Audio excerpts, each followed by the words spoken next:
Good evening, and welcome to the Reel McCoy. I'm your host, Meffistoe, always with me, my co-host. All my feelings. Good evening to you, sir.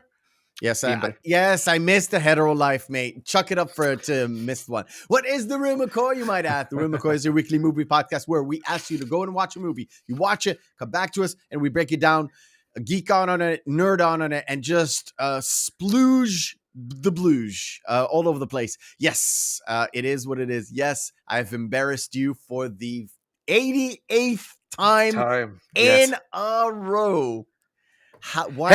You were on a good roll at the beginning of this year. You had 3 back-to-back that were actually flawless. And I'm like, holy shit, the streak is broken. And then you just... Wait, is it back-to-back 1993, 1994 Blockbuster champion? No? I gotta go. Bye, everybody. What do you mean? Never mind. Okay, so this is a shit show. Well, I had a bad week. You had a bad week. However, the light at the end of the tunnel is actually this actual movie that we're going to discuss tonight. We are discussing The Birds from Alfred Hitchcock, 1963. This was a ride to behold. A ride to behold. I did not enjoy this as much as Vertigo. Same. Same, right? Because we'll talk about it. Because there are things and stuff. I will say, just a fair warning right now. If you think Alfred Hitchcock may have been a decent person whatsoever, stop watching if you want to hold that belief. Yeah. All right, ladies and gentlemen. He's a real piece of shit. I cannot wait. So let's get the amenities out of the way. Let's say a little chat. Hi, Saf. How you doing, my friend? AJ is in the chat. And he actually watched this. Too bad he's not on the show. If you want on the show, AJ, we'll send you a link. Never mind. All right. If you want to interact with the show, ladies and gentlemen, you can always follow me on Twitter at Meffistoe. And you can always follow me on Instagram at Meffistoe79. Both DMs are open and ready for you to engage. Just send me a DM. Do everything you want. If you want to send me anything else that is, if you don't like to use social media, the Reel McCoy podcast at gmail.com is your place. Otherwise, comment section down below. I will completely allow any and all comments because you don't understand this, all my feelings. I am this much of a tiny blip on the global scale, correct? I don't think we all are. But I don't think I'm just a grain in the sand in the sea of YouTube. However, I get messages or let's say comments that are held. YouTube literally holds them for me to peruse. And one of them was like, "You keep deleting my comments in the comment section." I was like, A, I'm not that big, and B, YouTube is YouTube. So what? if it just holds your comment, I will publish it unless it's literally taking you to a Chinese porn site or whatever it is. Because I don't care. You can say whatever you want. You can downvote this entire fucking channel. I don't care. I don't care. However, I've gotten very, very, very nice messages throughout the week with people kind of understanding what's going on with the whole monetization thing. I've been ranting and raving and all that good stuff, but that is not important. You know what is important? It's this. Action, take 2. Behind the screens is where we go to all my feelings and we get the lowdown on everything behind the scenes of the birds. Take it away, my friend. Okay, so first and foremost, what's really funny is this was actually somewhat inspired by an actual true event. Okay. In Capitola, California in 1861, there was actually a sequence of a migratory bit of seagulls that were dive bombing, attacking people, vomiting up just chewed up anchovies and whatever they had digested everywhere. They did not know the cause of this, and as soon as the attack started, it ended. Okay. So there it was like a 3-4 minute thing and then it's over? Oh, no, it went on for about a day. Okay. And the reason why is they did not know the cause of it until about 1978. It was because during that time, there was a strain of toxic algae that had actually permeated the sea life off the coast. So it literally made the birds crazy? It got the fish sick. Birds ate the fish. The birds got sick. Okay, cool. All right, yeah. Okay. But the screenplay was actually based off of a short novella titled "The Birds" by Daphne du Maurier. Okay. Her story is a lot bleaker. Her story is really, why am I not surprised? Really dark.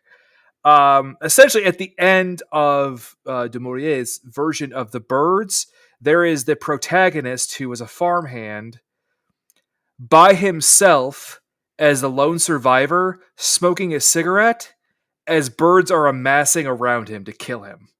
Oh, snap. And that's how it ends. Okay, cool. I mean, they took elements from it to the end. There's some adaptation there, and then also there was an alternate ending that really plays more on du Maurier's stuff, but we'll get to that one. Okay, we'll talk about that when we get there. No problem. So Evan Hunter was brought in to do the adaptation of the screenplay, and he actually worked directly with Hitchcock on it. Okay, they worked They didn't work in tandem completely, but they worked very closely together. The reason why he was brought on because Evan Hunter actually worked on the Alfred Hitchcock Presents, his television series. His television series, yeah. Yeah, that started in the late 50s, early 60s. It's the bit where you hear the "good evening," Evening, the yes, most yeah. famous Yeah, line. from Hitchcock. Besides, I'm a prick.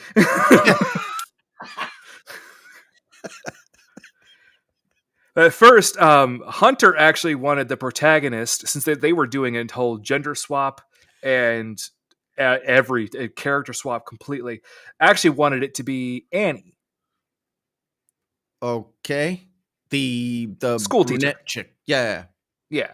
Suzanne Flechette. That's I have Yes. the names here. Yes. Finally, after We're gonna 88 talk about episodes, her after because 88 she's the episodes, main I have the series have of the names. Yeah, actual names. All right. yeah, Good job. Baby steps. yep. But he decided to go with Tippi Hedren as Melanie because, well, Hitchcock had a bit of an issue with her. We're gonna get to that. Okay. Speaking of the screenplay, Hitchcock brought in several of the major film critics at the time to come in and critique Evan Hunter's first draft, which Hunter found a little bit perturbing. Then Hitchcock brought in several of his friends to read the draft and make notes, which made Hunter furious. When you say friends, is like the bourgeois friends from Hollywood type deal? Very much so, and also one of them happened to be Jessica Tandy's husband. Is that the same husband that it's the actor which she had throughout? I don't. I'll get to his name. Yeah, yes. But so anyway, they decided at Hitchcock's very adamant request to cut 10 pages of the final script. Okay. Sources are kind of just they debate on whether or not it was 10 pages. Some people say more. Most people say a lot more than that. Okay. I was right. Yeah. Hume. He's called Hume Crowling. Yes. And he's been with her forever. Yes. Forever. And so And they acted together in Cocoon and in other movies. Yes, and Hitchcock actually, the reason why, because Hitchcock wanted it to be more ambiguous to make it an actual true horror film and not just another one of his just like psychological, almost thrillers. Hitchcock did not want to use the ending, and had to petition. No, the actual like the ending's title splash card that was so prominent in pretty much all of film at the time. Like even when you saw it in Vertigo, you saw it was like the end. Yeah, he didn't want to use the end, and yes, to keep the ending ambiguous. So like at the end, we know when it's driving away, it's just the birds squawking, and it just goes a universal release. Yes, so that he wanted to be so. Yeah, he fought tooth and nail to have that ending. Interesting. For 63, that's pretty let's say not modern, but sort of you might see this in a movie later on, like 80s, 90s, something like that. Yeah, which is kind of even going into the avant-garde, like late 60s. Starting in that like kind of film renaissance. But anyway, the majority of the birds on set were real. They were actual birds, even though they spent $200,000 making mechanical birds. Nice. Okay. Yeah. To keep up with the concept of accidental horror, Hitchcock decided to have no score for the film. Yeah, I did notice that very late stage. I kind of wait a minute. There's nothing there. Yes, and there is basically like utilizing the sound of the flapping wings and the screeching, which you can clearly tell is fake. Yes, but if you can't tell, it's actually the same screeching sound. It's actually they use an echoplex in order to get several different versions of it and layer it on top of each other, which was revolutionary at the time in audio engineering. Interesting. All right. Yeah. Cool. Yeah. The effect shot of the birds attacking originally was done by, oddly enough, Paul Savini. Just kidding. No. God, Paul Savini was, I don't think he was even born yet. No, he was. He was, but he was probably just a baby. But that'd be great. It's like infant Tom Savini, like, I can make little birds. I was just playing. No, but it was actually done by Walt Disney Studios. Really? Well, so the animatronics department? One of their engineers there. Oh, so a engineer. Okay. Yeah, but it's still credited to him from Walt Disney Studios. And it was done using what they call the sodium vapor process in order to layer it on the background, because they couldn't utilize blue screens at the time because green screening effect hadn't been revolutionized yet. Yeah. Because with the flapping of the bird's wings, it would shine through, so you'd see the blue effect. Get caught all the time. So utilizing the vapor processing effect, it was actually able to keep it so the shot was still kept and manifested. So it's just interesting the way that they would pull that off. The sparrow chimney scene was shot by actually them utilizing an optical printer to superimpose different shots of the birds over each other. So it's literally this. It's one shot, but it's going just over and over and over and over and over again. So it's basically like two birds superimposed 17 million times. No, it was about, like, I think it was 17 or 18 sparrows, but it was done over and over and over again. Yeah, so you get like the effect of a swarm of them. Yeah. So Bill Abbott at Fox Studios actually organized the crow attack by having two separate teams set it up. They worked in tandem together 11 hours a day for an entire week to get the crow attack scene done.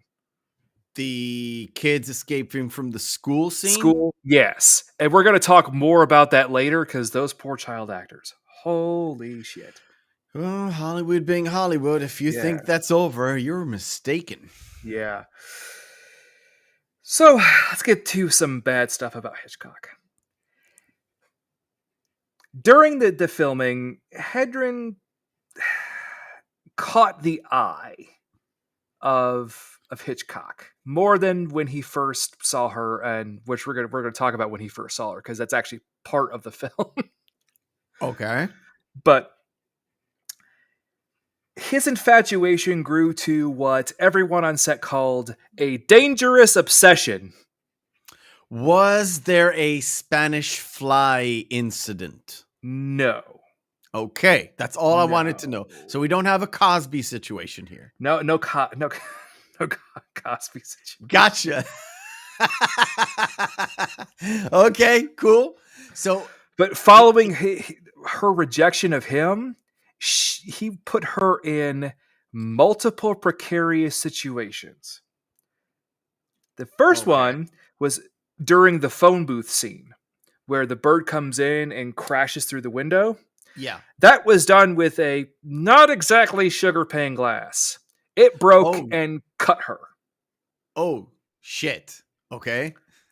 Again, he's a real vindictive and just terrible person.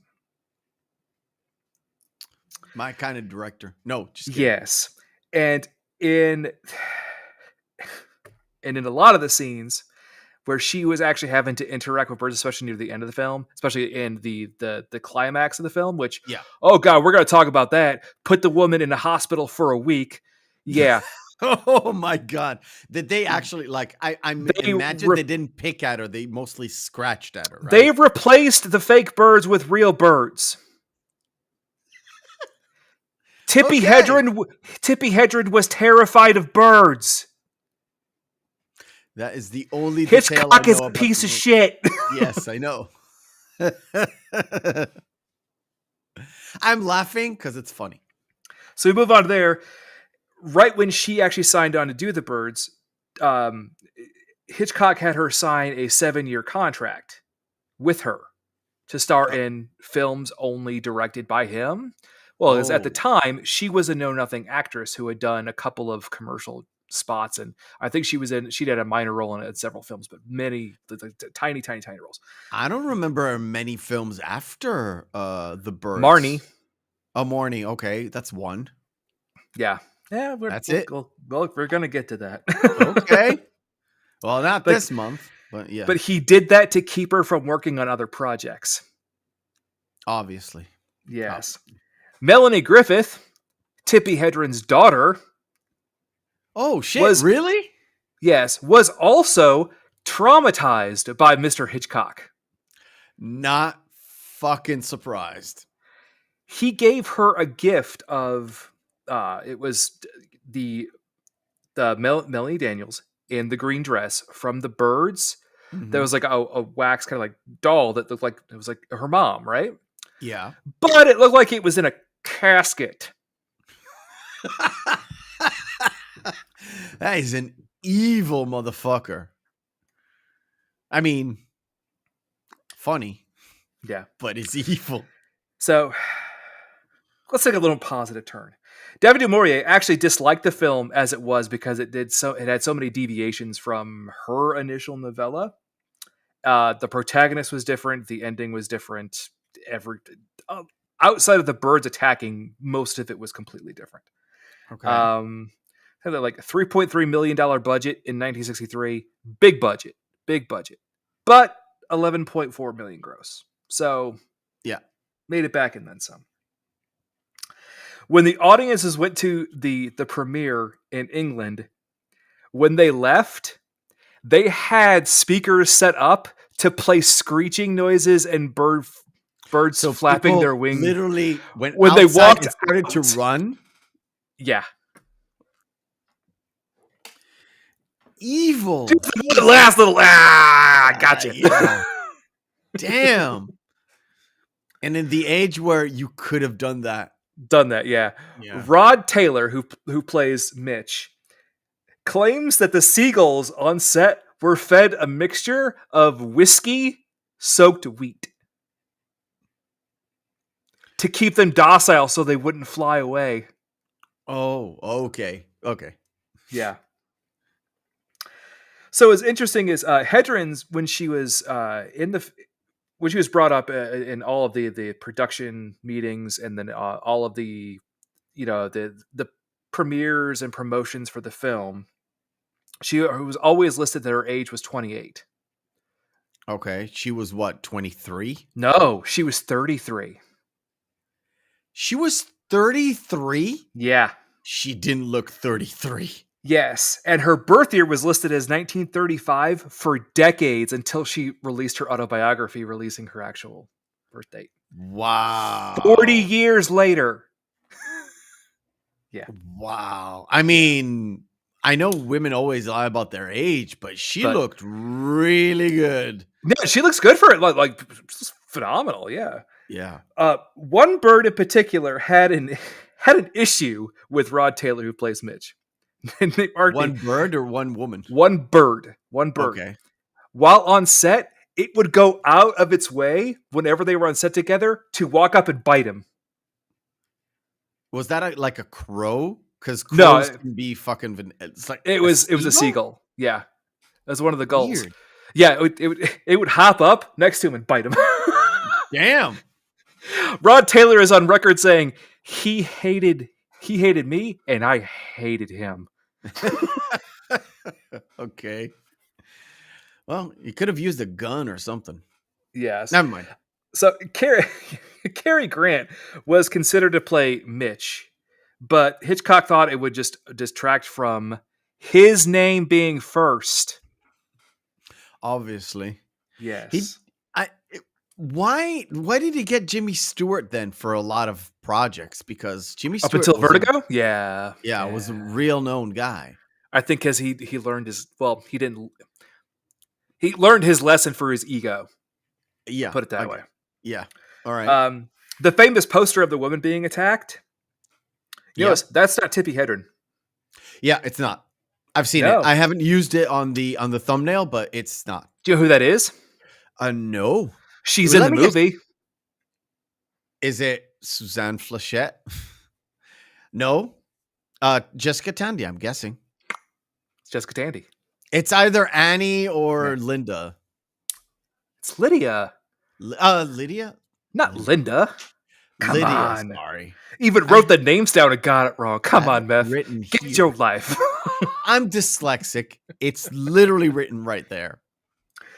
At one point in time, Sean Connery was actually thought of by Hitchcock for the role of Mitch, but he thought that the role wasn't quite right for him. But he did bring him on for Marnie. Yes. Yeah. Yes. And 63 is either I think it's the second Bond movie he made around 63. Yeah. So it's From Russia with Love. Yeah. I think. Also, just one actor who was also up for a part goes back to Vertigo. It's going to come up again later. Audrey Hepburn was considered for the role of Melanie instead of Tippi Hedren, right? Yeah, but she wasn't blonde though. Yeah. That one last one before we get into the film, and there's a whole bunch of notes in the film. Oh boy, this film is we're not going to get to all of your notes. Shit. I'm sorry. Wacky shit. This is actually the first film that dropped the Universal Pictures International logo, and it's just Universal Pictures Presents. Have you noticed that? I didn't. Is it? They dropped the globe with the. They dropped the globe, and they also dropped international from it. It was just Universal. Okay. Yeah. So first one though. Okay. Cool. Way to start. I didn't notice that. Yeah. You know what? Let's do this. Let's do this. Before we actually dive in, let's do our first segment of the night. You know it. You love it. It is called Missing Marquee.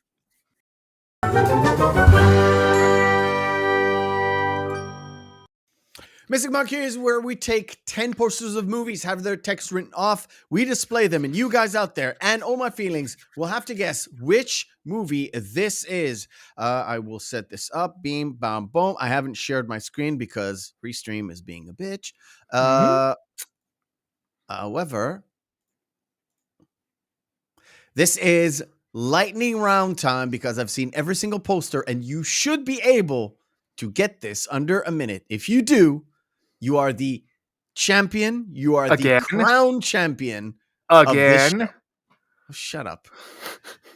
3, 2, 1. Let's go. Charlie's Angels. Charlie's Angels. Cop Out. Cop Out. Godzilla. Which year? That's the 1998 one. Correct. Oh God. French name. Forgot her name. French name, correct. Starts with an M. Chat. The delay is too great for you. You're still good, man. You're still good. Madeline. Not Madeline. No. Matilda. You know it. Saf said it. Holy shit. The A-Team is correct. Born Identity. Da Vinci Code. It's The Visit or it's The Holiday. The Machinist. Wow. Why did I just draw a blank on that? It's great is good. Serious? We covered this. I know. Wall Street. Duh. Wall Street is correct. I loved you in Wall Street. Yeah. That's not Wall Street. That's actually Hot Shots Part 2. Yeah. You still made it though. 57 seconds. Matilda. Matilda. How did you blank on Wall Street? A film that I have never seen before either. Matilda. It's awful for a kid. I don't know why my mind just went fucking just blank on Wall Street. Just like I wanted to say Basic Instinct like 10 times. I'm like, that's not right. No. Literally, one of my favorite shows was to cover that movie. Oh yeah, that was a good one. We had That was a good one. Jenny on. Yeah, Jenny and her friend, we'll yeah, call it. yeah. That he knew everything you have to Everything know about about it. the Yeah. movie. I better Cool. not let him see this one because he's gonna be like, "Come on, man, seriously, come No, on." you just don't. All right, cool. The birds. Opening scene. Opening scene is literally it's long. By the way, let's just dive into this because I really don't want to hang up on every single scene. So we're gonna go broad The only thing strokes I here. wanted to go just real quick at the beginning. Yep. If you notice Hedren walking through just down the street, somebody turns and whistles at her. She turns around and smiles. That is a direct homage to the commercial for a diet drink that Hitchcock saw that made her hire, made him hire Hedren. Okay. Yeah. Interesting. And then if you notice, when she walks into the pet shop, who walks right by her? Alfred Hitchcock. Alfred Yeah. Hitchcock walking his Yeah. his two dogs. Yes. I think he's. I think in Bodega Bay there is a shot that you can see him walking down the street. I don't know if it was actually him. No, it wasn't It's him a because fat, he has bald man this he has walking down this the street. direct cameo, and that was supposed to be his cameo because he was doing this before Tarantino was a self-insert. For ages. Yeah, it's something. It's like, okay, he's got a wispy blonde girl as his main lead, and he always appears in his own shows, but in his own movies, but it's always in the background and it blink it if you missed it, kind of thing. Yeah. Which he's more of like Peter Jackson because Peter Jackson has the same effect, but he is always in the background. Tarantino always inserts himself as a character with a line or two. Yes, And feet. Always fuck feet. ton of N words. Yeah. Yeah, that's very true. All right, cool. So, like we said, we're gonna do this broad strokes, especially in the first hour and a half. Because so really, it's really just set up. It also shows up during that entire scene at the bird. Well, at the pet shop, essentially, where they have way too many birds. It's already showing up like the ominous dread that's building up because all the birds are already just constantly just. Yeah, and something is clearly off. Yeah, the shot where she just in the entrance of the bird shop or by the newsstands, she looks at the big promenade. There's a big like square promenade or something. She looks and there's loads of birds, and I think somebody said it's strange and she thinks it's strange and the guy says no it's not because maybe there's a storm or something coming and they're just going inland and they'll go out as soon as the storm passes because there's lots of fish after the storm, something like that. And there's also this with everything set up too. You can actually see Tippi Hedren's just her reluctance just with the canaries when she tries to reach in. She's just yes, exactly what I was going because for. She's terrified of birds. I didn't know she was terrified of birds. However, even just an actress, maybe she hasn't touched animals ever. You would be hesitant to put your hand in a gilded cage. And I love the fact that he mentioned the fact that it's and he mocks it too. Yeah. It's a gilded cage to mock her because she's a socialite, right? Is she supposed to be like a lawyer or something? No. She is just the daughter of basically a newspaper magnate, but you find out later that she isn't this morally bankrupt just socialite as you would say. Yeah, but he Mitch, the character. That's because that's his only interaction with her before, because he's a lawyer and he saw the previous court proceedings that she was in for misconduct and some lewd behavior that was written in another magazine and another newspaper at the time. Yeah, so. to maybe you get the hints of it's sort of a war between business tycoons, and they're using the daughter of to slander each other without actually slandering each other. Yeah. Yeah. By the way, again, set in San Francisco, same with Vertigo. Is it a city that he liked to work with? Because you basically don't see the city, right? You basically don't see the city. That's a great question. One of his favorite sets to shoot on at the time wasn't actually in LA. It was in on the outskirts of San Francisco before Universal moved it to soundstage. I think it's 4 or 5 off of the Universal lot. So it was so close, and you know Hitchcock hates being on actual like location. Set, he's fine because he can control everything when he's in a soundstage. Yeah. And so he was able to get all of the shots just right there, and boom, we're back into where I can control everything. Yeah, because it looks like let's say when she leaves San Francisco, again, she's driving and also she's driving an Aston Martin, which is just like... Which tells me that the Sean Connery thing was there because literally, like I said, James Bond was like on the first or second movie. Is that a DB2 or a DB4? It's a DB2. It's a DB2, okay. So it's definitely before Goldfinger because Goldfinger was DB4. Yeah. If I'm not mistaken. So it's a DB2 and there's like extra numbers. So SZ7, there's something. Yeah. But it's a classic. Now it's classic, but it used to be a very high-end car, especially in America. Because Aston Martin is a English manufacturer. Yeah. So the thing is, what we know about Tippi Hedren's character is the fact that we don't actually know she's a socialite, because you found out a little later on.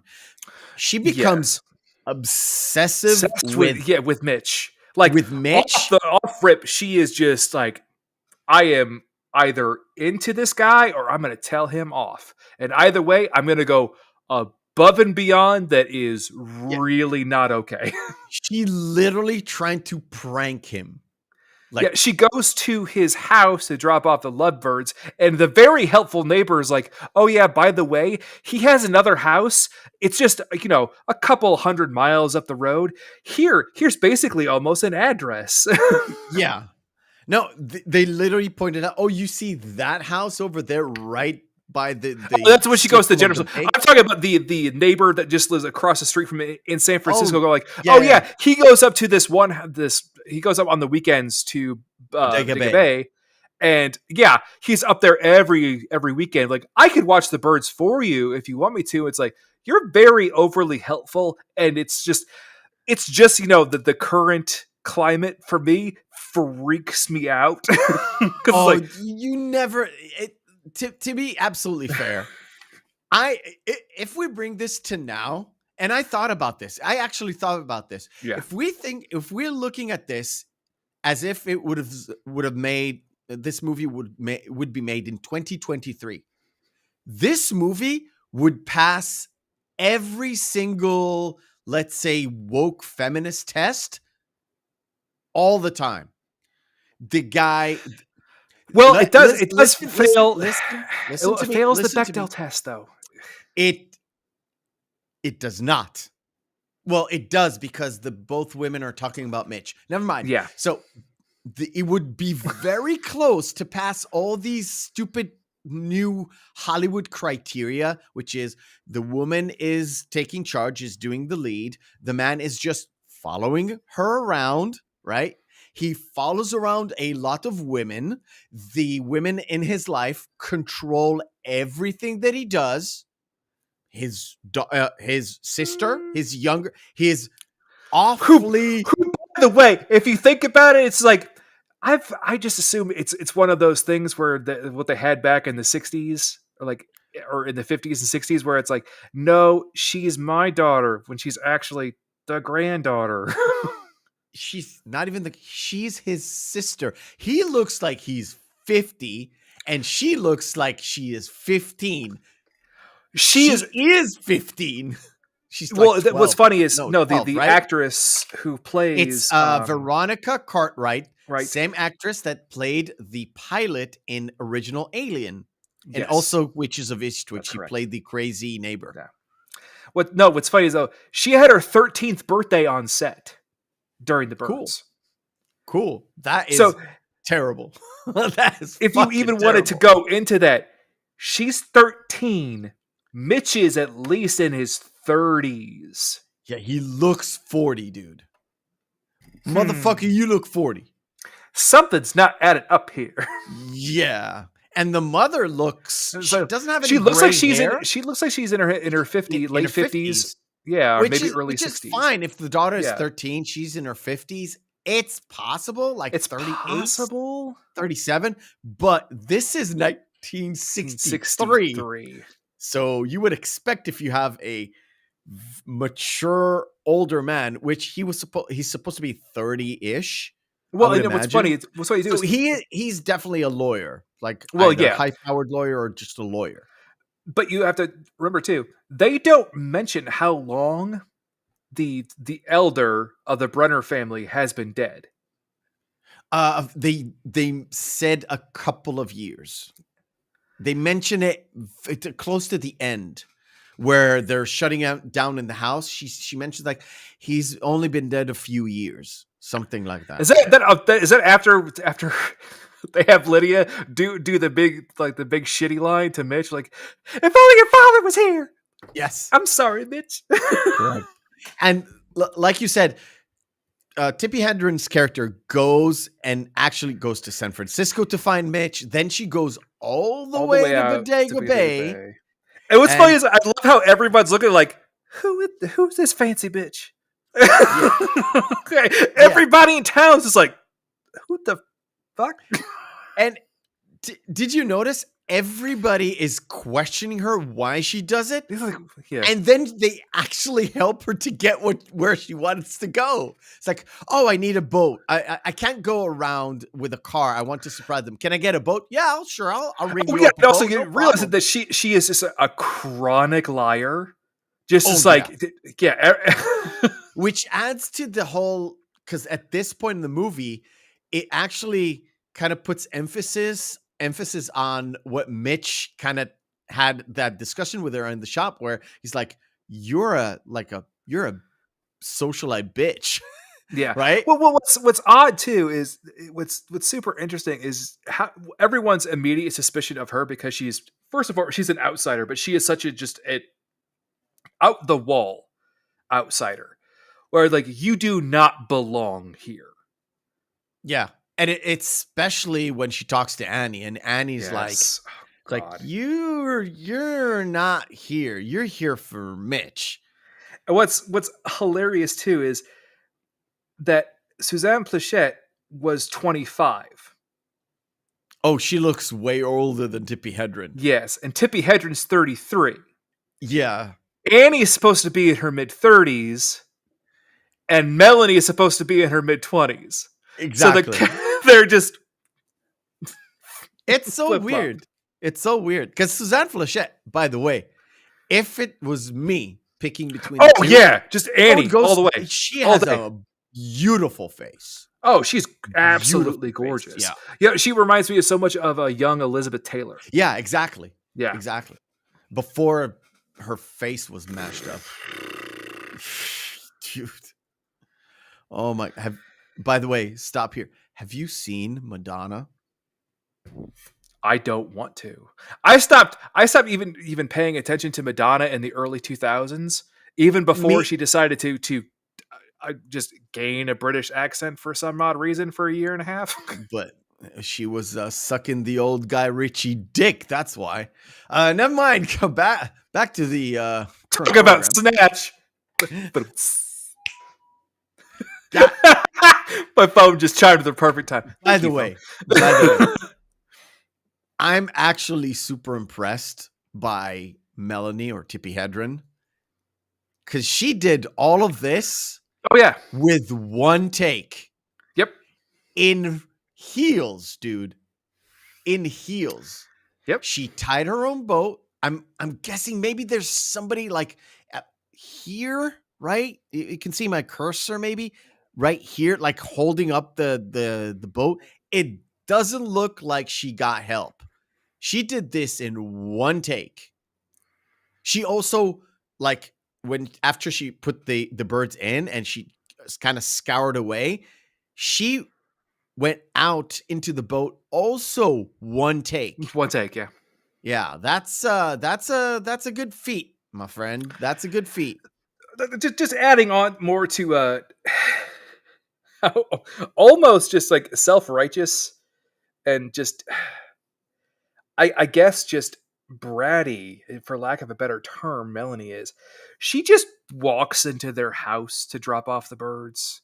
Like, Yeah. no, I came here to do this. I don't give a shit. Here's your birds. Fuck Yeah, you. but And it kinda, happy birthday, Kathy. it literally kind of fits with what we know of her up to basically Up to this till point, the yeah. midway point where she either was caught doing pranks or like the prank thing was there. She's the blonde Ashton Kutcher. I mean, it's ridiculous. It's literally ridiculous. Literally ridiculous, right? For some, I'm thinking of Kilroy right now, and it's yeah. And I was like, I don't have she's my hands to be up like this. And the thing is, Mitch is going from that big barn into the house, then immediately runs out because he knows. Like Mitch is not dumb, and he looks, and there's nobody in the driveway, right? He didn't. So he hear immediately anybody. gets binoculars. He's like, And "Yeah, I immediately see you. I yeah, see you." he sees the little boat. Like even if he sees a little boat and there's seemingly no one on the boat, I would take a binoculars and have a look to see what's going on.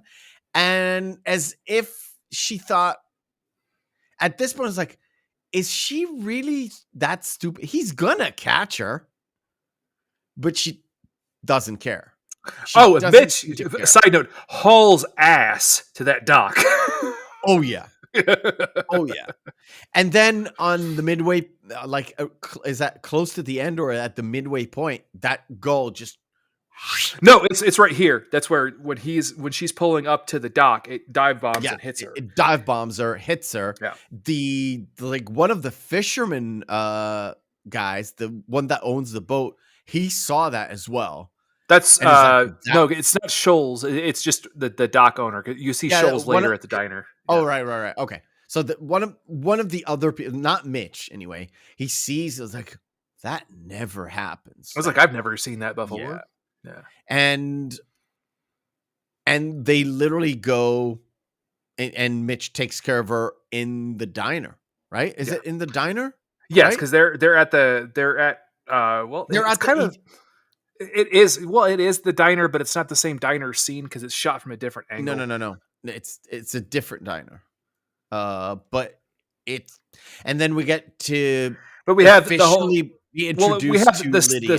We have the setup too, where there's the whole where again she's on her string of being a pathological liar, where she just tells, it was like, oh well, yeah, I came up here to see a friend, Annie Hayworth, because she went to Annie's to get Kathy's name, so she knew what name to get to write on the card for the birds.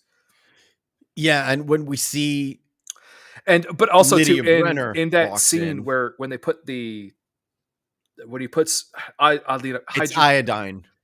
Well, they were using hydrogen peroxide at the time. It's like, you don't use that. No, you don't use it to disinfect it. No, that causes scarring. You don't do that.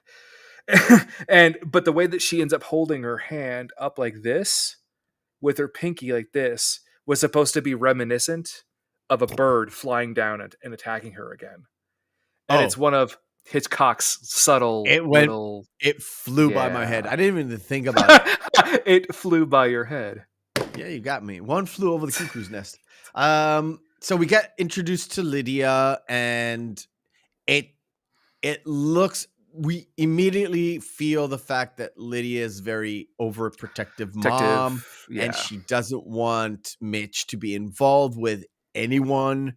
We get little hints when Melanie is talking to Annie, because she wiggles her way into sleeping over at Annie's, right? No, because she rents the room from Annie. Yeah, she rents the room, but it seems like Well, Annie doesn't really want to give her the room at some point, but then she backs up. Like everyone there, they kind of be defensive with Melanie, and then they literally give her what she wants.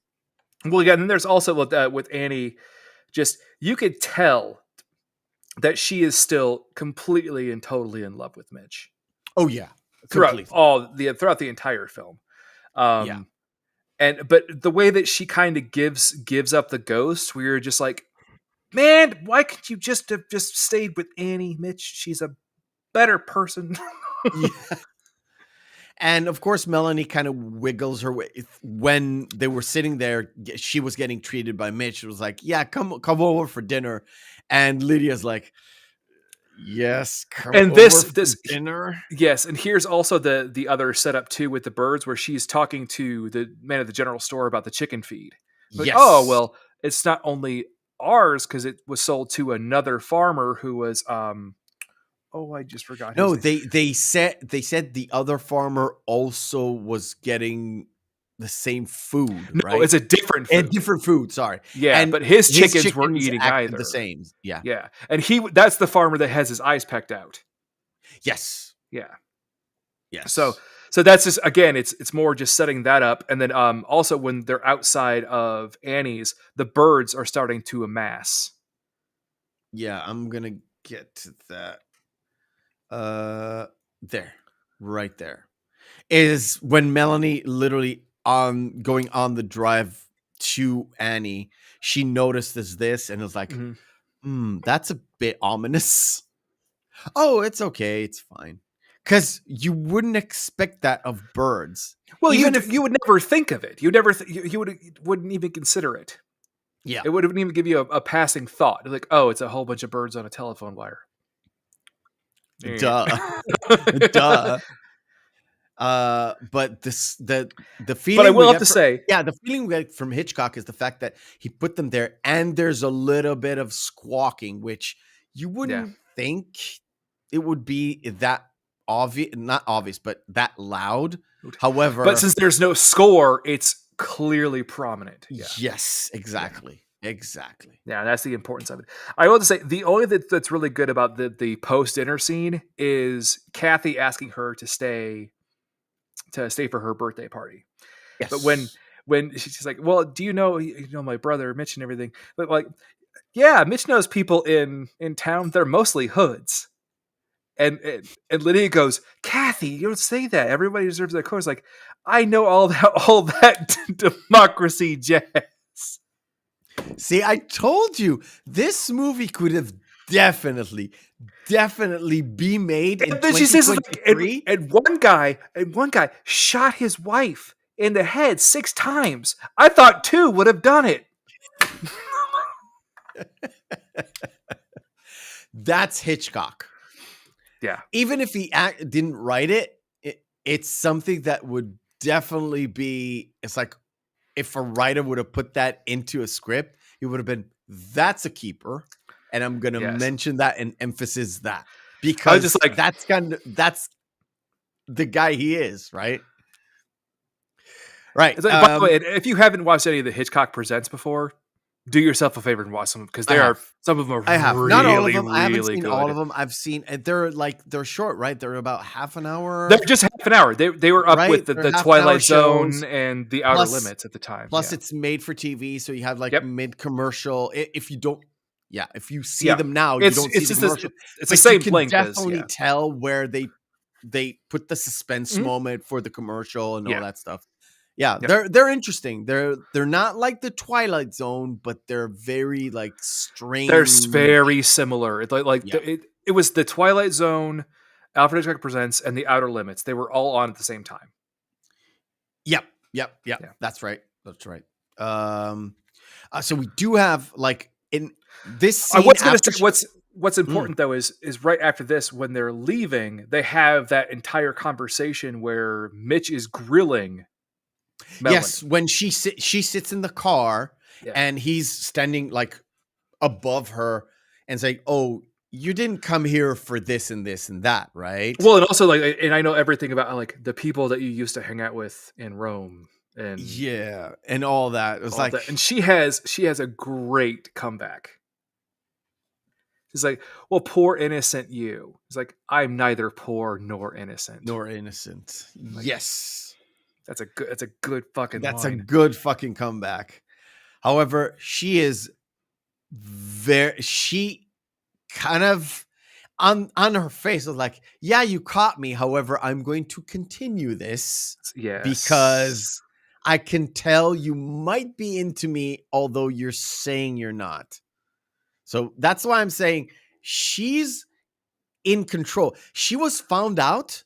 However, he doesn't disengage. So she's Yeah. still in control. Yeah. And again, up to this point, other than just having the bird swoop in and the bird staying on the thing, not it's more like a weird love story kind of thing. It really is because well, Hitchcock said it's a horror love story. That's that's what he It described it as. it kind of really begins once the birthday party starts. Because the birthday party is literally this the next day or in the morning or let's say noon or whatever. Yeah. So Well, they because have that. we have the whole thing that's set up with the birds outside there at the Brenner house when she Yes. leaves.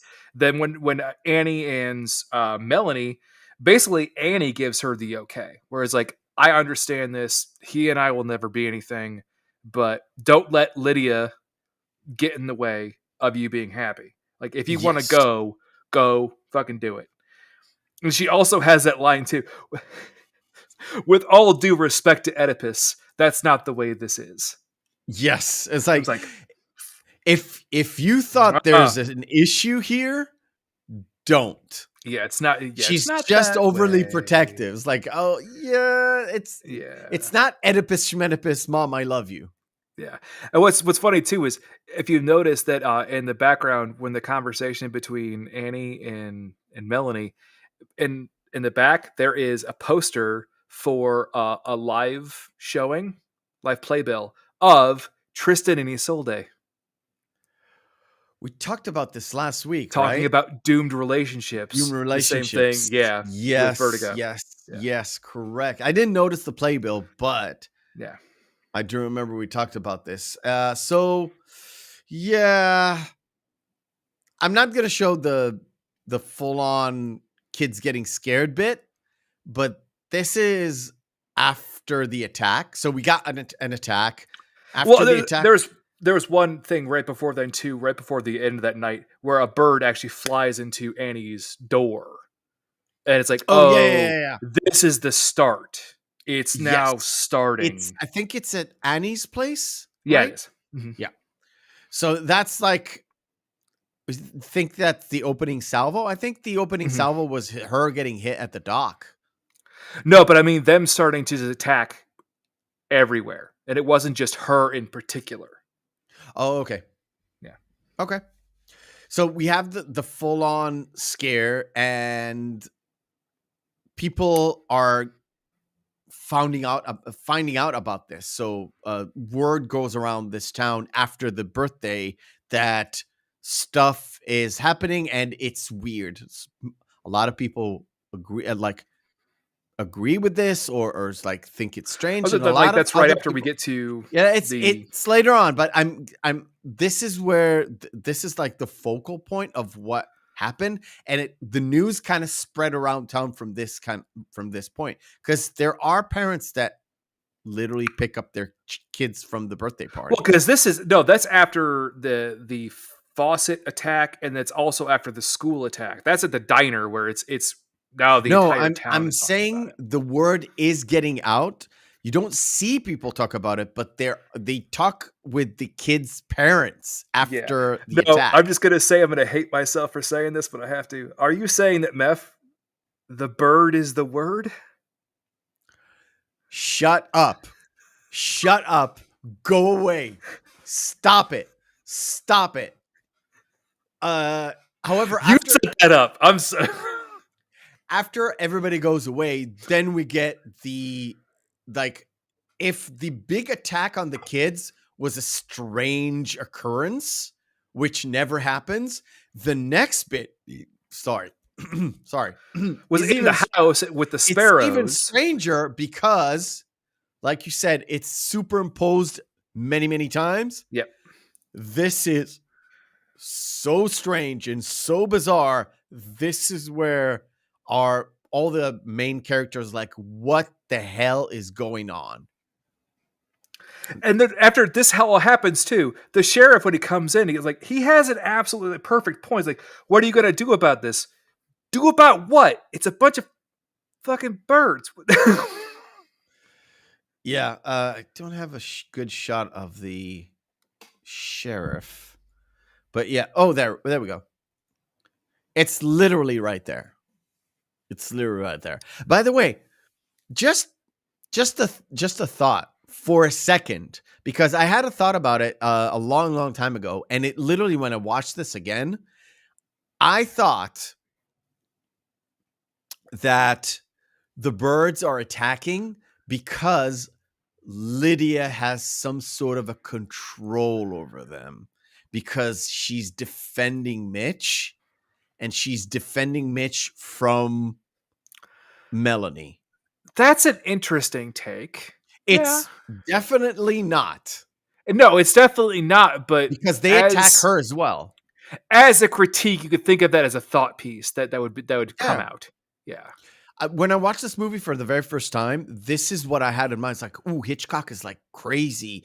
And this one is a little bit more supernatural, because the other ones are more suspense. This one is a lot more horror.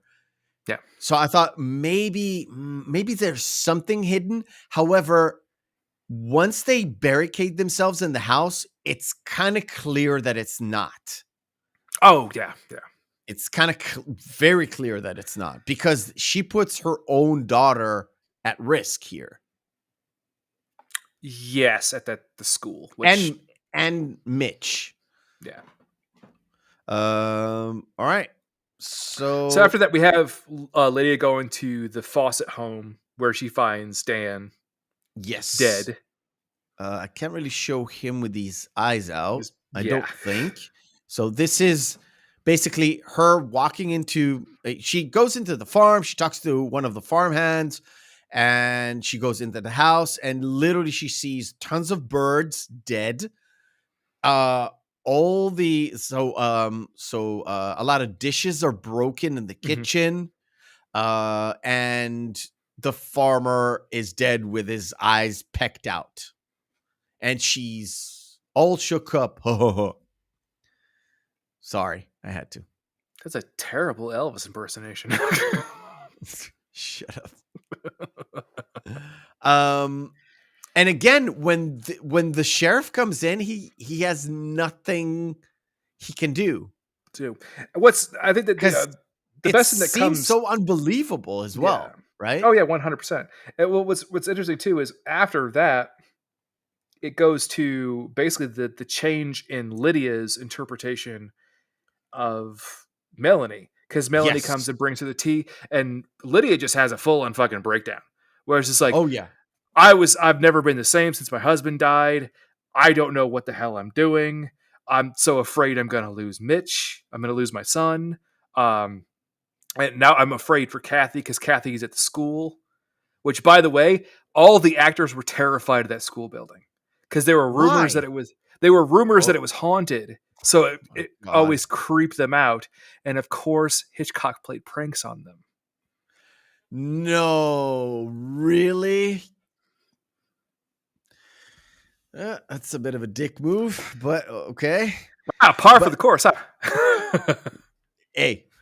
But yeah, it seems to me that Lydia, at that point, Lydia's defenses are down. Mm-hmm. And Melanie seems to it's mutual, because it seems to me that Melanie kind of drops the whole pranking Mitch thing or chasing Mitch as much as to actually understand the Brenner family. Yeah. So understanding Mitch, understanding Lydia, and even understanding Kathy. Yeah, Kathy. she understands their the whole dynamic and their trauma since the dad died, right? Yeah. That's what she And offers to go to the school to check on Kathy, and the shot is so well done. The whole playground scene where she's sitting there smoking a cigarette, and it keeps yeah, panning I'm to the trying to get back. to that. I'm trying to get to that point. Yeah, This is the start. yeah. So the shot is, it's literally going from sort of a wide shot where you see the playground into a sort of not close up, but like a half body shot of her smoking a cigarette. Then it goes to a really wide shot into like the first few kind of crows coming in, and then going back to her, and then going back into, I was like, oh shit, this is happening. This Yeah. is bad. And when she turns around and she sees the entire playground completely full of birds, she's like, okay, I understand we are going to have another attack. And she goes in, she kind of flags Annie. It's like, okay, I don't want to frighten the kids, but I think we're going to have a full-blown attack. And as soon as they step out, it's go time. Okay. It's literally go time. Now, this is where we get to talk about a fun scene. If you've noticed, there are multiple different shots and angles of the kids running. Yes. From the schoolyard while they're getting attacked by the birds. Mm-hmm. That's because they had to do multiple different shots with different children. The way they did this was really, really fucked up. So they would have them. You can tell when it's frozen, by the way. Yes. There's literally, you can see the layers of shots. And with the layering, they actually had it shot on the back lot set at Universal. So they would have the kids run on a treadmill next to each other with either live birds flying in at them or the mechanical birds that they had built flying in at them. Damn. They had to keep shooting it because the kids kept tripping over and hurting themselves. Oh, shit. Because they set the treadmill way too fucking fast. Damn. Let's just say this. They got the shot. I don't want to say glory shots, but they got the glory shots that they needed because the kids look haggard, tired, and most of all, panicked. Literally, because they actually were. When you don't need to act, you could be a great actor. Yeah, you need to act panicked, not be panicked. Panicked, yeah. Yeah. And there's a whole sequence which involves kind of Melanie getting to her car, being attacked at the car. No, it's not even her car. It's another person's car. It's another person's car. Going to the car, like running with the kids as well. One of the shots was like literally, you can tell it's a mechanical bird and not an actual bird, but it doesn't really matter because the panic is palpable. Yeah. Because all you hear is like a swarm of birds. Mm-hmm. And when they go to the diner, I think who does she call? Did she call the sheriff, I think? No, she calls her father. Her father. Who is the newspaper magnate who could, try to get this information out that, hey, birds are attacking and trying to kill people. And one person is actually, we know of, has been killed by birds. Yeah. And as soon as like she gets the call and all the diner kind of looks at her, right? And then we get to see the wise old woman. Yeah, Mrs. Bundy, who, by the way, miscategorizes the birds twice. Yeah, I know. Why? I don't know why. I mean, the actress is not an expert, so it's written down in the script. However, it's written wrong. They apparently did not do their homework. But she does give sort of she gives the old scientist analytical kind of Because she's ornithor kind of ways. Like, no, these birds can't do this together. that's Birds yeah, don't, they don't birds of a flock feather together. don't flock together. Well, no, birds of feather do flock together. Oh, Birds of, do flock together, right? yeah, But from birds of different feather do not flock together. do Yeah. not flock together as well. It's But like, then we have the drunk guy at the end of the bar again, which is setting up just a classic fucking trope. We're all doomed. It's the end of the world. this guy. It's like, yeah, you got a beer and a shot, and it's literally 12 in, like, it's noon, and you're day drinking with shots. So, Well, to be fair, in every situation, like, again, brandy just comes up a lot. And at the end specifically, we'll get to that scene because I want you to freeze on one scene later, okay. but we'll get to it. But everybody's just drinking because this was the late 50s, early 60s. It was just a common thing. Well, because even at the diner there, this is lunchtime. They're like, yeah, we need 2 Bloody Marys. And then one guy just comes in like, yeah, can I get a scotch and soda? Yeah. The guy at the back. No, the one guy who comes in and says like, yeah, kill them all. Just kill all the birds. Yeah. Yeah. And there was a frightened woman there with kids. With her children. Yeah. And I was yeah, like, which by the way, her evil speech has been used in so many metal albums, it's ridiculous. really? I know that speech verbatim because I've heard it about 10,000 times. Her speech? I didn't even know. The evil speech later. Oh, okay. Yeah. So everybody's on edge. Everybody's frightened. Everybody have their own accounts. They do mention the birthday party, sort of tangentially. They do mention the fact that the birds have already attacked once. Why would they attack again? And the guy who's there who was drinking the scotch and soda is like, listen, lady, I'll lead you out of town. Yes. And as they're leaving, I love just the drunk guy just goes, it's the end of the world. Yep, it's the end of the world. And when they do kind of step outside, they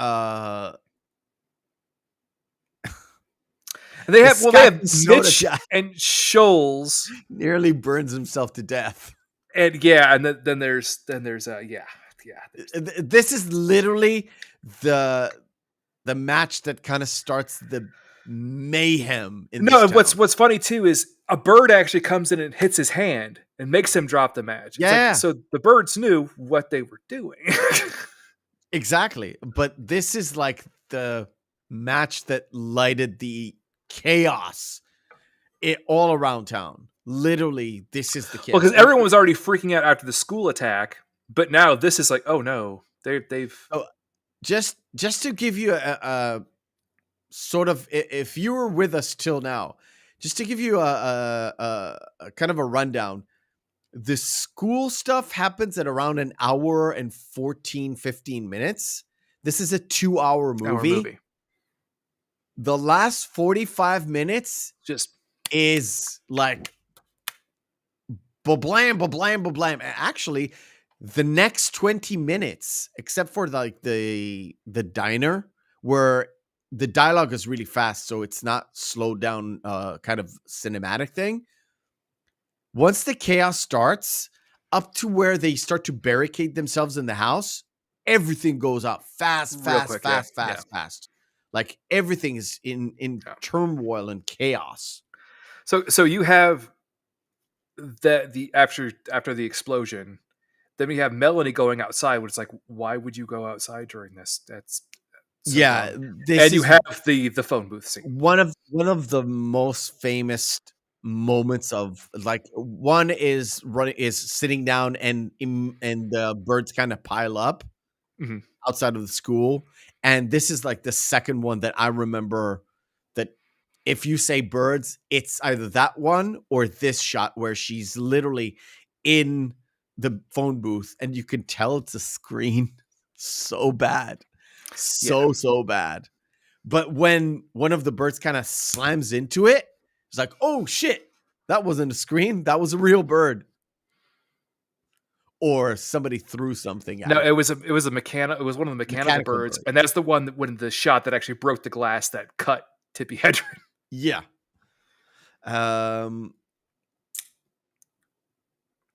This is the speech where everybody's like there hiding, where she goes super crazy, and the scientist woman is like, this shouldn't happen. Why is this happening? Yeah. It's like The Happening, but way better in every way possible. Yeah. And then they go and find Annie. And Annie... Poor Annie. Yeah, poor Annie. She's dead. Even sacrificed herself to save Kathy. And then what is Mitch's dumbass fucking first idea to do? Go up and pick a rock and about to pick a fight with the birds. Like, yeah. Do you not get what's going on right now? Like, they would attack you regardless, but you're antagonizing them on purpose. Yeah. Which leads them to go and they want to pick up Lydia because they're all there. Well, Lydia's at the Brenner house. Yeah. So they go and pick up Lydia to get her out of there. However, they get stuck in the house because as soon as they get to the house, it's literally just covered in birds.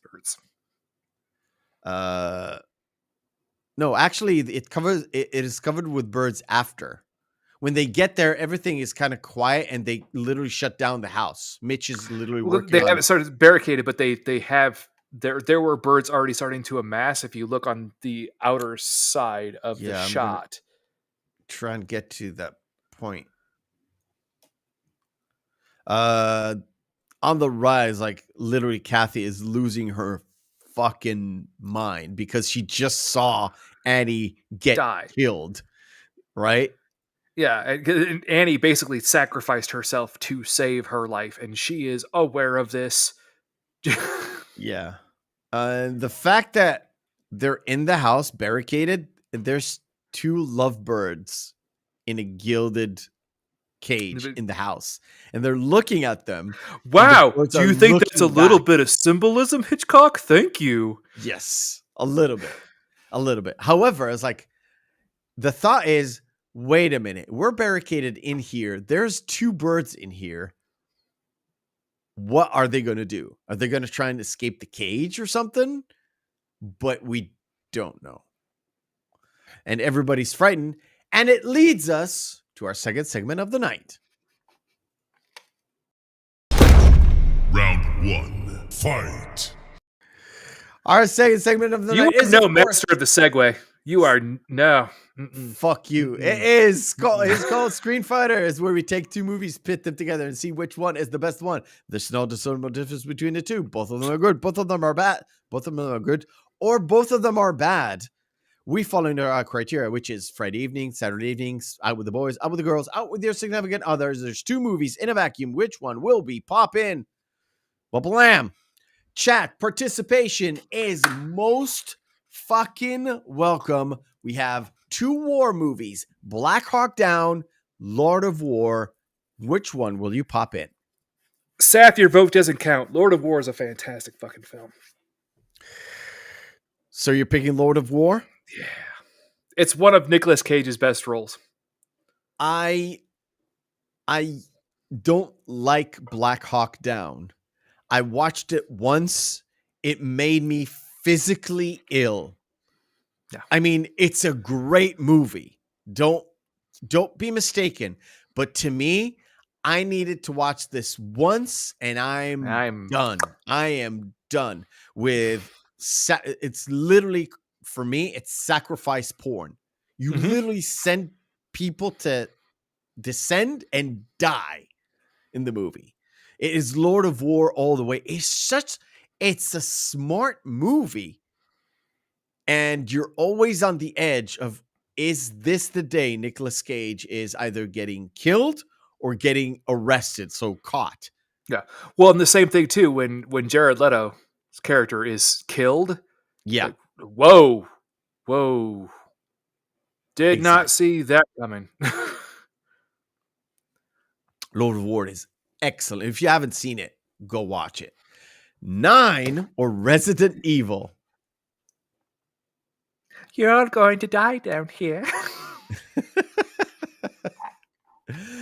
Which one will you pick? I know what Saf is going to pick. Again, weird, isn't it? Wow, Seth actually said Lord of War. All right, cool. I appreciate it, buddy. It's DK that says Lord of War. Seth just said it. Oh, really? Check your chat. Oh, okay. Yeah. I'm going to have to go with Resident Evil. Yeah, it's dumb. It's really, really fucking dumb. But it has that quintessential early 2000s, like, wow, oh my God, Spine Shank is on the soundtrack. What? I'm going to go with Resident Evil for this. I didn't like 9. Yeah. Didn't like it. It's not a terrible movie, but I didn't like it. However, Resident Evil is terrible, and I do like it. Yeah. For being terrible. It's awful. It's just over the top awful. One of those movies where it's just good. Right.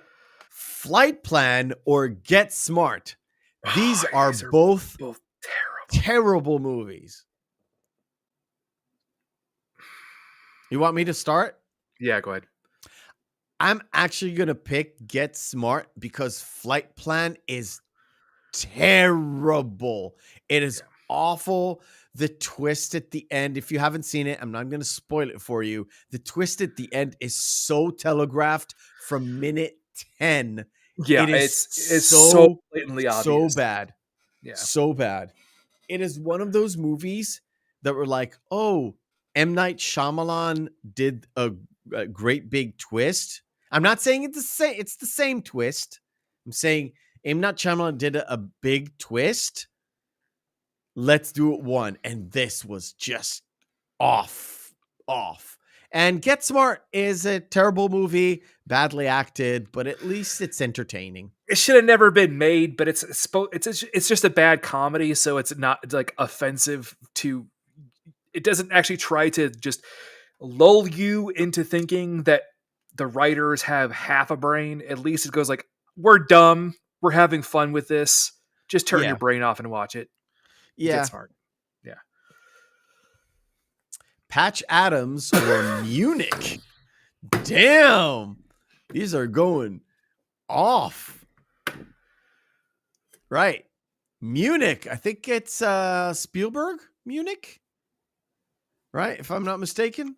It's Eric Bana. Sure. I know it's for Eric sure. Bana. He plays a Mossad agent. He is the worst Mossad agent ever. Yes. Not gonna lie. And I Patch love to Adams, say not one of my personal favorite Robin Williams performances. And it did kind of poorly, I think. However, it's gained traction as the more years have passed. And people really like Patch Adams, actually. I found out a lot of people. Wasn't Patch Adams right after Jack? Yes. Jack was 1996. Yeah. And this was 1 year before Bicentennial Man, which a lot of people also don't like What Dreams May Come, right? I don't remember. I think so. Dreams May Come. Isn't Dreams May Come in 2000? Bicentennial Man is 1999. Yeah. Well, it's because I thought it went Bicentennial Man, then What Dreams May Come. I think, yeah. That's what I think. Yeah. Never mind.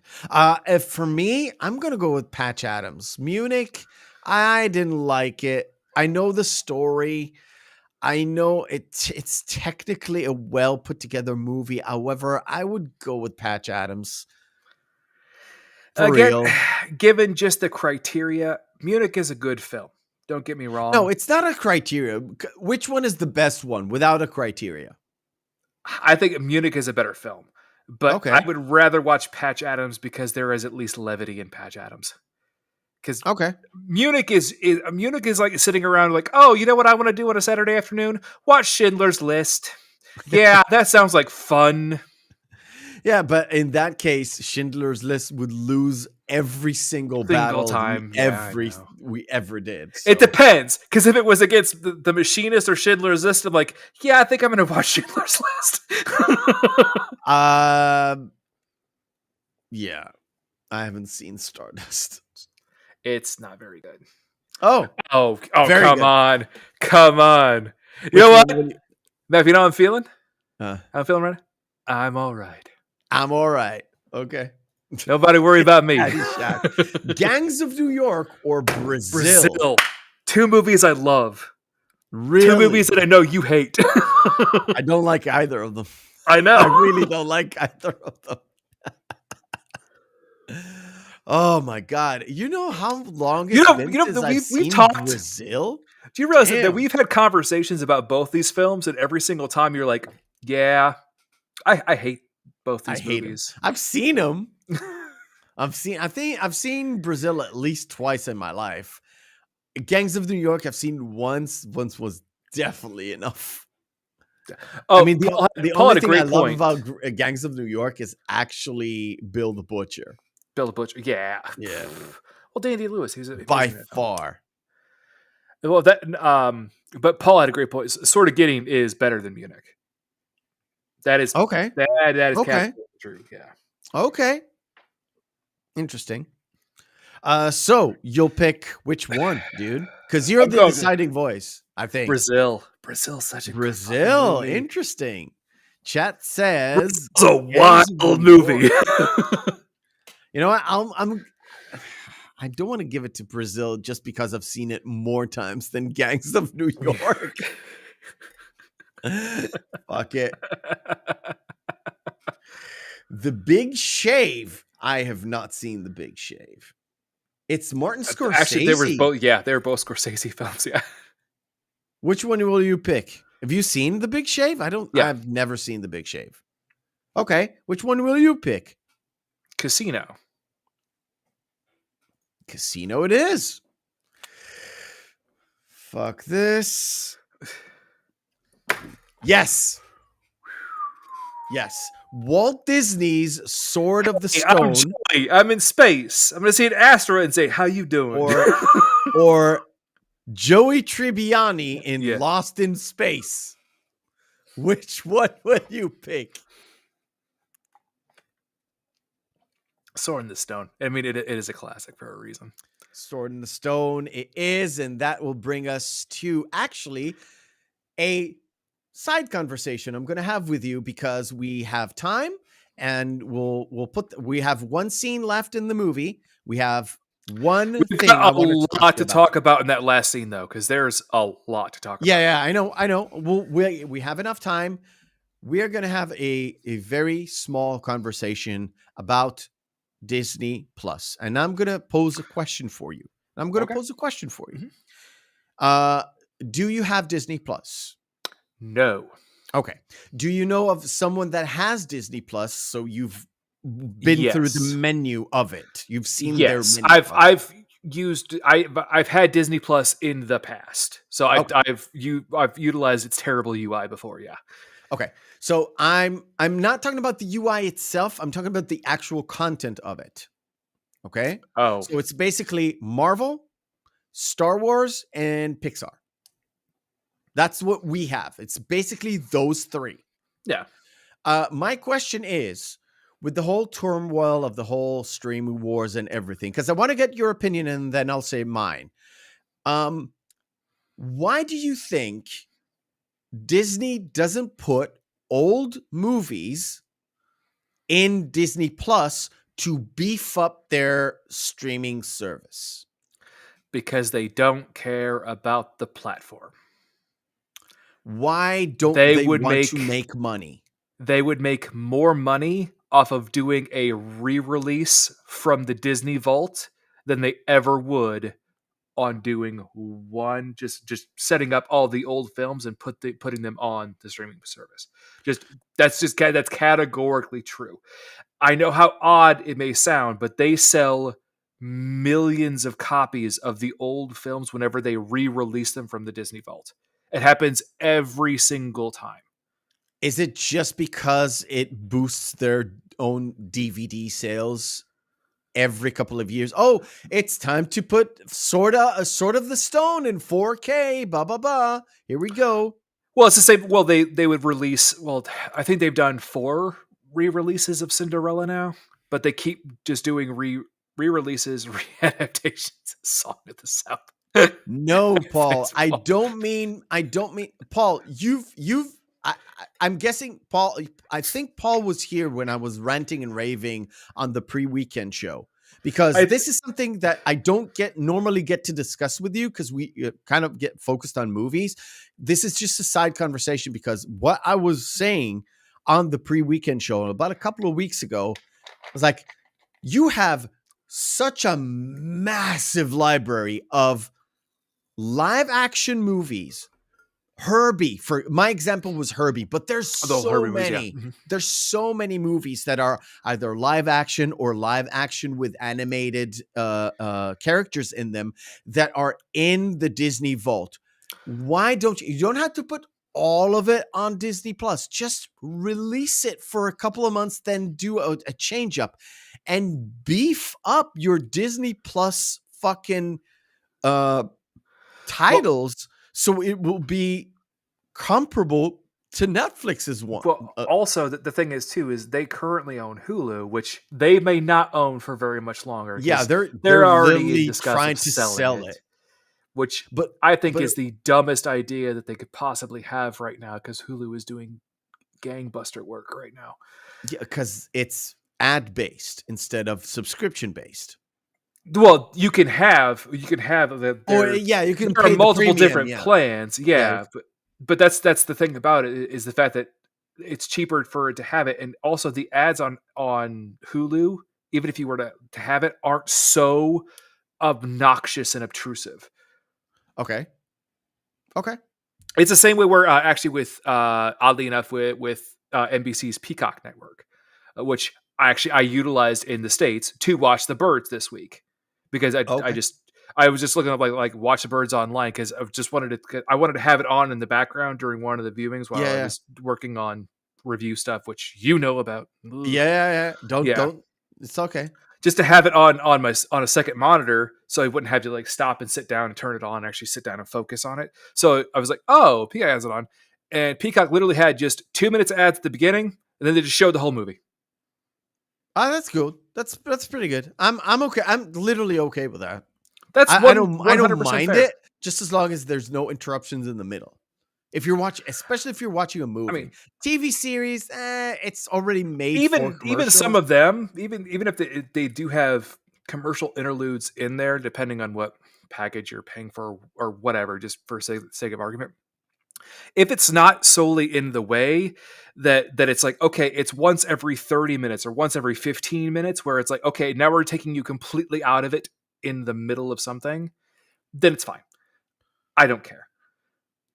As long as it's not going to cost you an arm and a leg to get it in the first place. Yeah. But I think that Disney's really going to shoot themselves in the foot, and they're going to lose a lot of money by selling Hulu. Because Disney Plus, everyone hates the platform. Yeah, let's be honest. The UI, like you said, the UI ain't good. You basically get 3 things, and even the Pixar stuff, not all of the Pixar stuff is on there. Yeah. It's like we went to visit grandma, right, with the kids.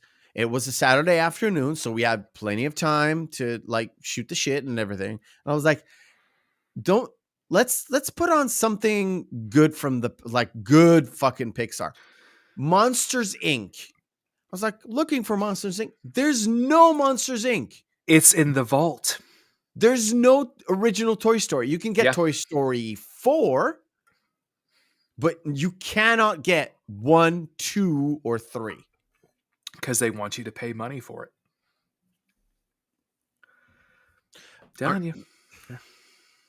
I know. I agree with you. I think it is. It would make a hell of a lot of sense, especially like even as you were saying.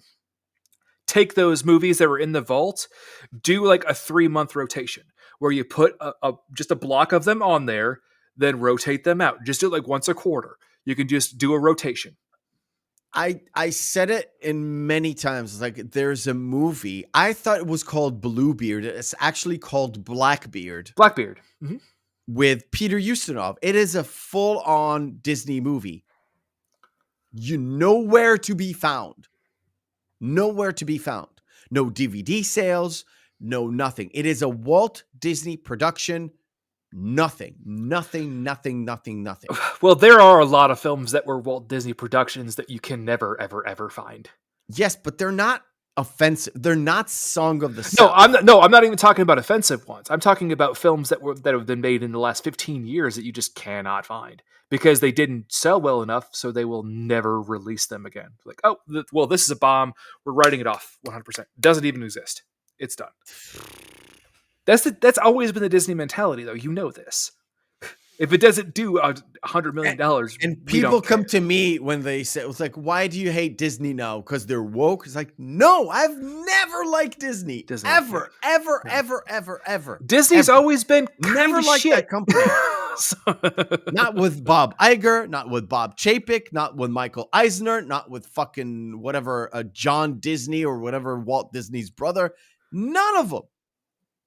All of them are shitheads. Yeah. All of them. In different kinds of ways and different kinds of stuff. Yeah. Saf, no, you are right. Toy Story 5 is already been approved, and I think it's already in pre-production right now. And after Buzz Lightyear's colossal, they're making like 250 million budget with a fucking 11 million gross or something shitty like that. They're making Toy Story 5. So yeah, but $20 for anything released from the vault, and they artificially suppress the supply. Yeah. That's why they do it. Roy Disney, thank you, Paul. Roy Disney. Yeah. Roy Disney is a piece of fucking shit. He's a piece of work, man. Yeah, but that's the reason why they won't ever put anything that's aged on there is because of, to Paul's point, and as I was saying, they can just charge whatever they want because where the hell else are you going to get it? Yeah, but they're sacking 7. No, dude, they are. No. Don't misunderstand. And if you look at the stocks, the moment Bob Iger says, I'm firing 7,000 workers, immediately the stock went go up. Yeah. And it happens like that every single time with every single company. And it really doesn't matter which company it is. That's just because the OpEx costs are down, which means profits are up. That's just business. Literally, 101. That's all it is. Basic accounting math. Yeah. That even me, the stupid head, knows. Yeah. Right. Never mind. That's just a sidetrack. I want to get your thought about why aren't they beefing up their own streaming service? Yeah. And you said it's about DVD sales. You think?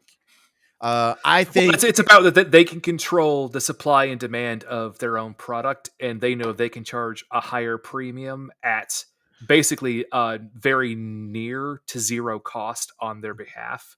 When they could put it on there, but these suckers are already paying for Disney Plus anyway. Why would we put it on there? Yeah, I guess. Well, as you well know, if you control the mail, you control information. Never mind. That's a bit of a Seinfeld joke, but we'll continue. So, all right, Newman, calm down. Calm down, Newman. Calm down. So we are barricaded in the house. Lydia is completely frightened. Kathy is just having a nervous breakdown to a much like she gets physically ill. Yes, at one point. And this is after Lydia actually has that line well, it's like this wouldn't happen if only your father were here. Yes, which is dumb, I think. Which again, it's like I was going back and forth. Is she actually controlling the birds because of her emotional state? Maybe she doesn't know she controls the birds because of her PSD from the father. It's like, no, no, that would have been an M. Night Shyamalan twist, yes, right there. Exactly. Because M. Night would be like, well, I'm so smart. See, so they would do the big twist at the end. She was literally trying to control the birds and running. Oh, don't worry. No, everybody, M. Night's getting his later this year. Oh, he's getting his. What's happening? Is he on trial or something? No, when we review his films, I'm tearing those motherfuckers apart. Those movies are awful. And one of them, you're not even going to be here. I know. I almost want to review commentary just to be like, this movie is shit. Just play it over. And here's how my feelings opinion. We can. This movie is shit. We can chuck all of that away and just keep just review The Sixth Sense and Unbreakable and just enjoy those, and just all the rest of them just burn. Well, see, the thing is, I actually like Split, which we took off the list. Yeah, I enjoyed Split, but that was we'll talk later. Yeah. Never mind. We're barricaded, and some of the birds are literally trying to crawl back in. And you said you had information about this. Yeah, so we have the whole bit here where he breaks off the electrical cord from the lamp and ties window shut, and then from there is the part where Melanie starts to go upstairs. Yes, Tippi Hedren. This has been quoted as one of the most just remarkable cut down lines a director has ever told an actress ever, because he knew that the birds upstairs were real and not fake in the set piece. Hedren asked Hitchcock, "Wait, why would my character go up there? Why would I go up there?" "Because I tell you to." Oh shit. I mean, it is a little bit dumb to go upstairs because there's the door and everything kind of blocked. If they do get through the roof, where there's a point where Mitch is fixing up the roof with some timber because there's a massive hole there. Yeah. So why is she going up and checking the roof? I don't know. There's no real explanation. And it's what's so lovely is this sets up the trope again of women, especially like final girls, always going upstairs in horror films, where it's like, why would you do that? You're literally putting yourself in more danger. Boondock Saints, when we damn well please. So it's coming though. So this is this whole scene of the final bird's attack on Melanie. It took an entire week to get this shot. Hedren said it was the worst week of my entire life. Again, she's terrified of birds. Yeah. They replaced all the mechanical birds with real birds, and they tied them to her dress with nylon strings so the birds couldn't get away. That's a real bird having the real hand in its mouth. Yes. That's fucking spooky. This traumatized Tippi Hedren so much that she was in a psychiatric mental hospital for a week. I'm not surprised. They had to shut down production for a week. And if you notice that even when they came back, she was so reluctant to be around birds whatsoever that she would not even do the carry down scene. So you notice when Mitch is carrying down Melanie from the attic? Yeah. Her face is turned away because that was an extra. That wasn't Tippi Hedren. Oh, okay. Okay. And the thing is, once he pulls her out of there, she is in deep shock. Yeah. How much did she act? And how much was real? How much was real? And also what's funny too is the first time that Tippi Hedren saw the makeup that they put on her to make just the scarring effects. Yeah. She said, "Bob, you'll have to excuse me." The makeup artist, she went outside and vomited. Oof. Damn. This is 1963. They are not used to this at all. This is some of the first categorical like gore that was really shown outside of Night of the Living Dead. When was George Romero's first film? His first gore one. I want to say 68? 65? Was it 64? So that's after this. Yeah, and I can't remember if no, Zombie was after this. And it's pretty much after this. Again, I don't remember any blood shots in any movie. The only blood shots you see in Psycho, it's black and white. We'll discuss it, but it's black and white, and a lot of it is very much hinted on. And also, it was chocolate syrup. Yeah, and it wasn't actually blood. We're gonna have fun talking about Psycho. Is going to be a fun conversation. Yeah, too. I have a good guess for that. So, what's funny is if you see her when she's laying down, if you notice when they start wiping away, they wiped away a little bit too much, and they start wiping away the makeup so you can see her. Yes, yes. It's like I noticed it there. It looks like, oh shit, he's wiping away stuff that you technically shouldn't wipe, which is the wound itself, rather than just the splatter. But also, this is the fourth time in this film they mention Brandy. In Vertigo, they mention Brandy a lot. But in this one, she also is like, just sit down here, have a glass of brandy. It's like, did Hitchcock get some kind of ad payoff from Big Brandy or something? I don't know, but you know that everyone has their favorite drink, right? I'm guessing brandy is Hitchcock's favorite drink. I mean, like Tarantino, his favorite cigarette is red apples. You are the fucking worst. You know that? No, I'm joking. But you would guess Hitchcock being English, gin would have been his thing, or sherry. However, brandy is a little bit more French. Well, it is. I mean, it's made from grapes. Brandy's traditionally made from the grapes they couldn't use to make wine. Yeah, I know. Or port. However, you would think an Englishman would not gravitate towards brandy, right? Yeah, but it's just so funny too. Is in every situation, it's just like brandy. It fixes everything. It does. It's in cakes. It's in everything. Everything that's good for you.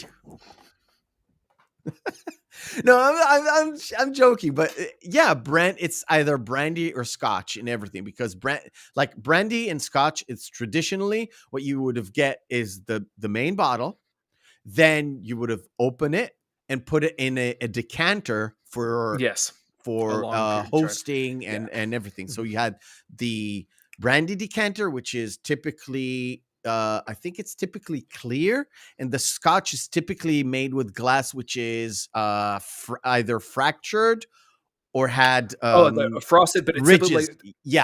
And typically too, braided decanter is the it's very elaborate as well. Yes, and the Scotch decanter is always the cut glass that's a cube decanter. Yes.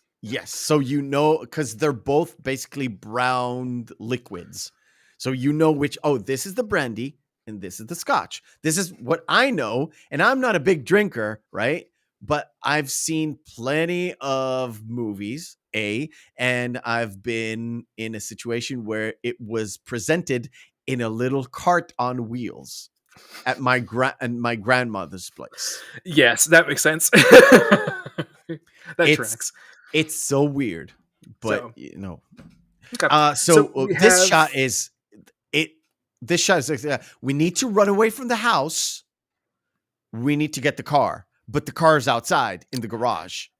And if you notice, Arkney, somebody needs to go out there. Yeah, who's gonna go out there? Yeah, it's Mitch. Sorry, buddy. You gotta go. Yeah, sorry, buddy. But if you notice, the seagull that I was talking about before, actually bit him, and they caught it on film. Is it this where he bites him in the in the trousers, right? Yeah. Right at as he goes in. Mm-hmm. Yes, I did notice that as well. Yeah. So that's the one. Mhm. That's funny. That's really funny. So he gets the car. They And he turn listens on to the the radio. radio. Yeah. They turn on the radio, and the radio already has like news feeds running around. There's birds attacking in Bodega Bay. Is it said that there've been attacks reported in Santa Rosa, which Santa Rosa was the next one where they was said the that they next took the town over children where to the yes, hospital. Yeah. exactly. It's like, oh, this is not just Bodega Bay. This is not just local Starting to stuff. spread. This is We're gonna get to that in a minute. okay. This is basically the end of the movie, right? They're all packing up in the car, and he drives the car really slow. What's terrible is with all of the birds that were actually on set when they brought Tippi Hedren out, her scream was real. Really? I mean, remember the last scene that she had just been traumatized by, because Hitchcock shot this in order. Okay, so literally she was doing the PTSD stuff, gets herself hospitalized, then put in a room full of birds again. Yeah. So Hitchcock is a real piece because of work, Hitchcock wouldn't, she wouldn't take kindly to his advances. Put it that way. Is it that vindictive? I mean, oh, wait until we talk about Psycho, because it gets worse. This is like a real, completely PTSD'd out kind of woman, right? Yeah. PTSD'd woman. That's insane. And what's funny too about this shot, if you notice, them bringing Melanie out, if you look back, you can see a door for a minute that you can't see a door. Yes. That's because there was no door in the actual shot. They superimposed one in editing, but they didn't. Why would they do that? They missed one. They missed a shot in there, so you can see a frame of it where the door is gone completely. Why isn't there a door there? Because it messed up 3 people going through an opening, or what? Yeah, because it messed up them going all together. Because they wanted to make it. He wanted to make it clear that Lydia was helping Melanie, to make it so like it brings their old relationship back around. Yeah, where Melanie is now the one who needs help, and Lydia is actually helping her.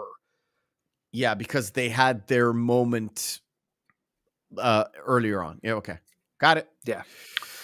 So but then Kathy is like, "Can we bring the songbirds?"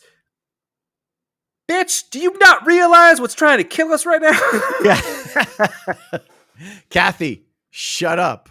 Kathy, shut up. You're already hysterical. Nobody's going for those lovebirds, man. Nobody. So they get the birds, they drive off, and then it just pans out to a scene of just all the birds squawking. Yeah, I'll get to that. So there is a sort of motherly moment between Lydia and Melanie, which plays off to something that we skipped off before, where Melanie's mother skipped out on her and her father. On her and her father, yes. Yeah. Let me see. Do you want to get this shot or the shot of them going away? A shot with them going away. Let me. Sorry. Talk, because it takes me a while to get it. Okay, no, but after this shot, what was going to be an extra shot was they were actually going to have a final shot of the Golden Gate Bridge with it covered in birds. Oh, that's interesting. As an effect. Why didn't they do that? Just cost effective, or cost effective, and also they thought this was a better, this was more ominous than the other one, because the birds being all over the Golden Gate Bridge. Yeah, this shot is amazing. By the way, this shot is absolutely amazing as the car kind of drives off, and it's not really there. So you can see all the birds, right? It's not really there, but all the reeds here kind of also look like birds as well. Mm-hmm. It's not really, but it's like, small little details right there. It kind of looks like even more birds.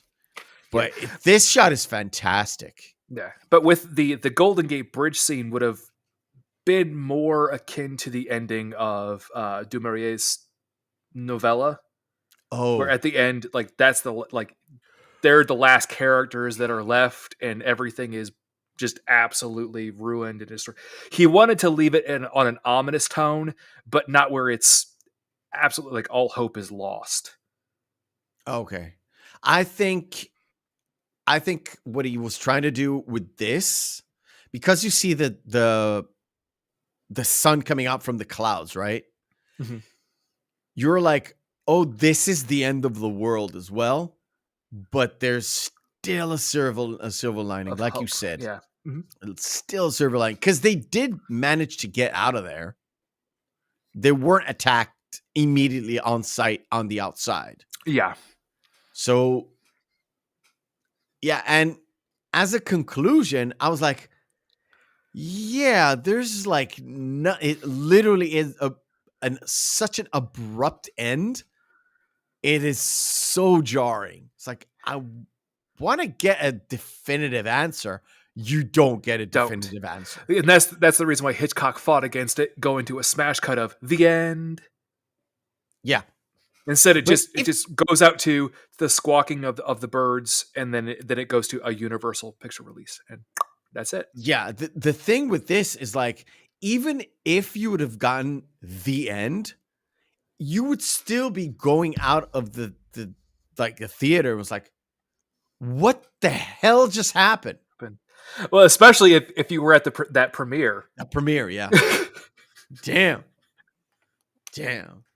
Damn dirty tricks. Yeah. Cool. That kind of brings us to the end. That's the birds. Like I said, I first of all enjoyed it less than Vertigo. It's still a good movie. I can appreciate it being a good movie, but it is the first hour is a slog because it's the whole point of is Melanie trying to chase Mitch, not chase Mitch, prank him, not prank him, all that stuff. And then when it actually goes into, okay, we're starting to see a pattern here, and then it's full on chaos attack, blah, blah, blah. Then it becomes a way more interesting of a movie. But that's 45 minutes. And what's odd too is like typically in Hitchcock film, whoever is getting attacked is being attacked for a reason because of either a moral failing or it's their own fault. Like especially any female characters in Hitchcock films, which we talked about before in Vertigo. Yes, in Vertigo. With Judy, not a good person. Yeah. Basically covering up a murder and really, really just fucking up Scotty's life. Let's be honest. Psycho, which we'll discuss, she's not a good person. No, she's not. No, she is not. It's a recurring theme, especially with women, where they have some kind of moral failing that's causing them this whatever trauma or trouble that they're in.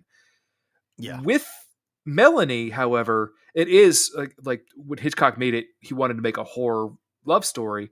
She's really not a bad person.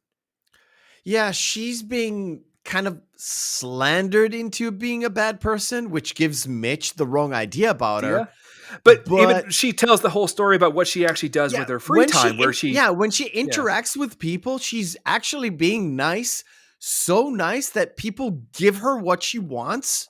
And when it comes to like something serious, Lydia or talking to Annie, she's being coy or being not so truthful sometimes. However, she's a really good person. She's the one that goes into the school to warn Annie. It's like, oh, the attack is coming. We need to get the fuck out.